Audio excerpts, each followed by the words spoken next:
براہ راست کراچی لے چلیں گے. امیر جماعت اسلامی حافظ زیم الرحمان اس وقت میڈیا سے گفتگو کر رہے ہیں. معاہدہ نہ کیا ہوتا, اس کا تعاقب نہ کیا ہوتا اور اس کے لیے اقدامات نہیں کیے ہوتے تو شاید یہ لوگ اس قابل ہی نہیں سمجھتے پاکستانی قوم کو کہ اس کے لیے کوئی ریلیف کا وہ سوچ بھی سکتے. لیکن ہم یہ سمجھتے ہیں کہ یہ ریلیف پورے پاکستان کو ملنا چاہیے.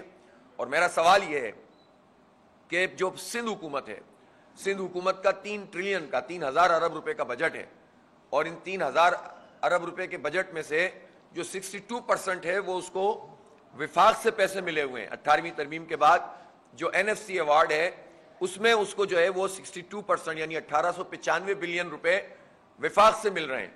اور وفاق سے جو پیسے ملتے ہیں وہ بھی ہمارے ہی ٹیکسوں کے پیسے ہوتے ہیں. یعنی سندھ حکومت کا بجٹ ہو یا وفاق کا بجٹ ہو. اور اسپیشلی میں کراچی کے جو عوام ہیں ان کی بات کرتا ہوں, ان کو خراج تحسین پیش کرتا ہوں کہ پاکستان میں مور دین 40% انکم ٹیکس کراچی ادا کرتا ہے اور باقی پورا ملک ادا کرتا ہے. 67% ریونیو یہاں سے جنریٹ ہوتا ہے. مور دین 50% ایکسپورٹ یہاں کراچی سے ہوتی ہے.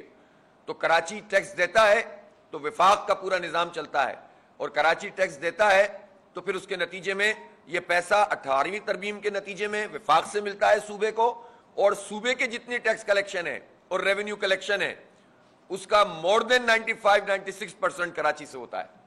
اور اس پر حال یہ ہے سندھ حکومت کا کہ ریلیف دینے کے لیے بالکل بھی تیار نہیں ہے. اور انہوں نے اب کچھ باتیں کی تھی کہ 100 یونٹ والے کو ہم فری کریں گے اور فلاں جگہ پہ کریں گے اور ادھر کریں گے. تو بھائی جو اس شہر میں جو لوگ رہتے ہیں, جو ریونیو جنریٹ کر رہے ہیں, جو ٹیکس ادا کر رہے ہیں, جو پوری معیشت کا پہیہ چلا رہے ہیں, آپ کے پاس ان کے لیے کچھ بھی نہیں ہے. جب پنجاب میں وہ 14 روپے چلے سمبولک صحیح وہ کر سکتے ہیں تو سندھ میں یہ کام کیوں نہیں ہو سکتا, یہاں پیسے کم کیوں نہیں ہو سکتے. اور پھر دوسری بات یہ ہے کہ معاملہ صرف سندھ کا بھی نہیں ہے اور پنجاب کا بھی نہیں ہے اور KP اور بلوچستان کا بھی نہیں ہے, یہ پوری سب جماعتوں کا اتحاد ہے. یہ سب حکومت میں شامل ہیں, 3 صوبوں میں ان کی حکومت ہے, یہ حکومتی پارٹیاں ہیں, فارم 47 کی پیداوار ہے. یہ سب جو پارٹنرز ان کرائم ہیں الیکشن کے حوالے سے, جو کچھ بھی دھاندلی ہوئی ہے اور دھاندلا ہوا ہے اس میں تو اشتراک عمل ہے ان کا. MQM کو تو 1 لاکھ ووٹ نہیں ملا پورے شہر کراچی میں اور اس کو 15 قومی کی سیٹیں کراچی سے دے دی. پیپلز پارٹی کو کتنے ووٹ کراچی سے ملے کہ 7 سیٹیں جو بچ گئی تھیں وہ پیپلز پارٹی کو دے دی. تو یہ تو پارٹنرز ان کرائم ہیں اور سب مل کر جو ہے لوٹ رہے ہیں, برباد کر رہے ہیں اور سیاست بازی کرنے کے لیے بیان بازی کریں گے, فرینڈلی فائر کرتے رہیں گے. تو یہ سب ذمہ دار ہیں اس وقت پورے پاکستان میں جو کرائسس ہے اس کا. اور اس لیے ہم یہ سمجھتے ہیں کہ سندھ حکومت کو بھی پیش رفت کرنی چاہیے. جب 3 ٹریلین کا بجٹ موجود ہے اور NFC ایوارڈ میں سے 62% ان کو ملے گا اور باقی بھی جو ہے وہ ریونیو جنریٹ کر رہے ہیں, تو پھر سندھ حکومت کو کم از کم پورے سال کے لیے 300-400 ارب روپے تو نکالنے چاہیے نا, جس میں ٹیرف کو یہ ریوائز کریں اور وفاق سے بھی بات کریں. آپس میں حکومت میں صدر مملکت تو ہمارے آصف علی زرداری صاحب ہیں, وفاق کی علامت بقول ان لوگوں کے. سسٹم اسلام آباد میں کام کر رہا ہے, پہلے صرف کراچی اور سندھ میں کام کرتا تھا, اب تو ماشاءاللہ وہاں پہنچ گیا ہے. اور جب یہ وہاں پہنچ گیا ہے تو پھر اس کے بعد یہ ریلیف کیوں نہیں دیتے.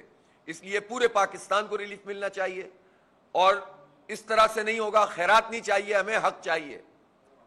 ہم نہیں ادا کریں گے تمہارے جو ہے وہ ناز و نام میں پلے ہوئے ان IPPs کو, کہ جن کا ایک ایک کو آپ اٹھاتے چلے جائیں, آپ کے پاس جو ہے وہ حیرت کے پہاڑ ٹوٹتے رہتے ہیں کہ کیا لوٹ مار پاکستان میں مچی ہوئی ہے, کس طرح سے یہ کھا رہے ہیں ناجائز غلط طریقے سے معاہدے کر کے. یعنی 17% ایک IPP ہے, اس نے کام کیا ہے اور تقریباً 1500 ارب روپے اس نے حاصل کر لیے ہیں. آپ بتائیے, آپ مجھے 17% پہ پرفارمنس کئی سال سے چل رہی ہے, اتنے پیسے اکٹھے کر چکے ہیں. تو یہ اس طرح کے کئی لاڈلے IPPs ہیں. اور ابھی تو ہم IPPs کی بات کر رہے تھے, اب تو ITC آ گئی, جو انڈیپینڈنٹ ٹرانسمیشن جو لائن ہے, کمپنی ہے, پروڈیوسر ہیں. وہ یہ جو پاک مٹیاری لاہور ٹرانسمیشن کمپنی بنائی ہوئی ہے, اس کے تحت 5500 میگا واٹ کی گنجائش کا, جس میں سپلائی کرنے کے لیے کہا ہوا ہے, انہوں نے کہا کہ ہم اس میں سے ڈالیں گے. 4000 اس کی بنیادی کیپیسٹی تھی. پتہ یہ چلا کہ صرف 37% اس میں بجلی ڈالی گئی ہے اور باقی ادائیگیاں 1450 ارب روپے جو ہے وہ ادا کیے ہیں پاکستانی قوم نے. یعنی جو کام پہلے پاور پروڈیوسرز کر رہے تھے وہ ٹرانسمیشن والے بھی کر رہے ہیں اور یہ پتہ ہی نہیں چلتا ہمیں. اور دیکھیں تماشا دیکھیں, کراچی میں بجلی پیدا ہو رہی ہے, کراچی میں جو بجلی پیدا ہو رہی ہے اس کے لیے آپ ٹرانسمیشن لائن لگا رہے ہیں, کراچی کو بجلی نہیں دے رہے. کراچی میں امیر جماعت اسلامی حافظ زیم الرحمان پریس کانفرنس کر رہے ہیں, جو آپ نے ملاحظہ فرمائی.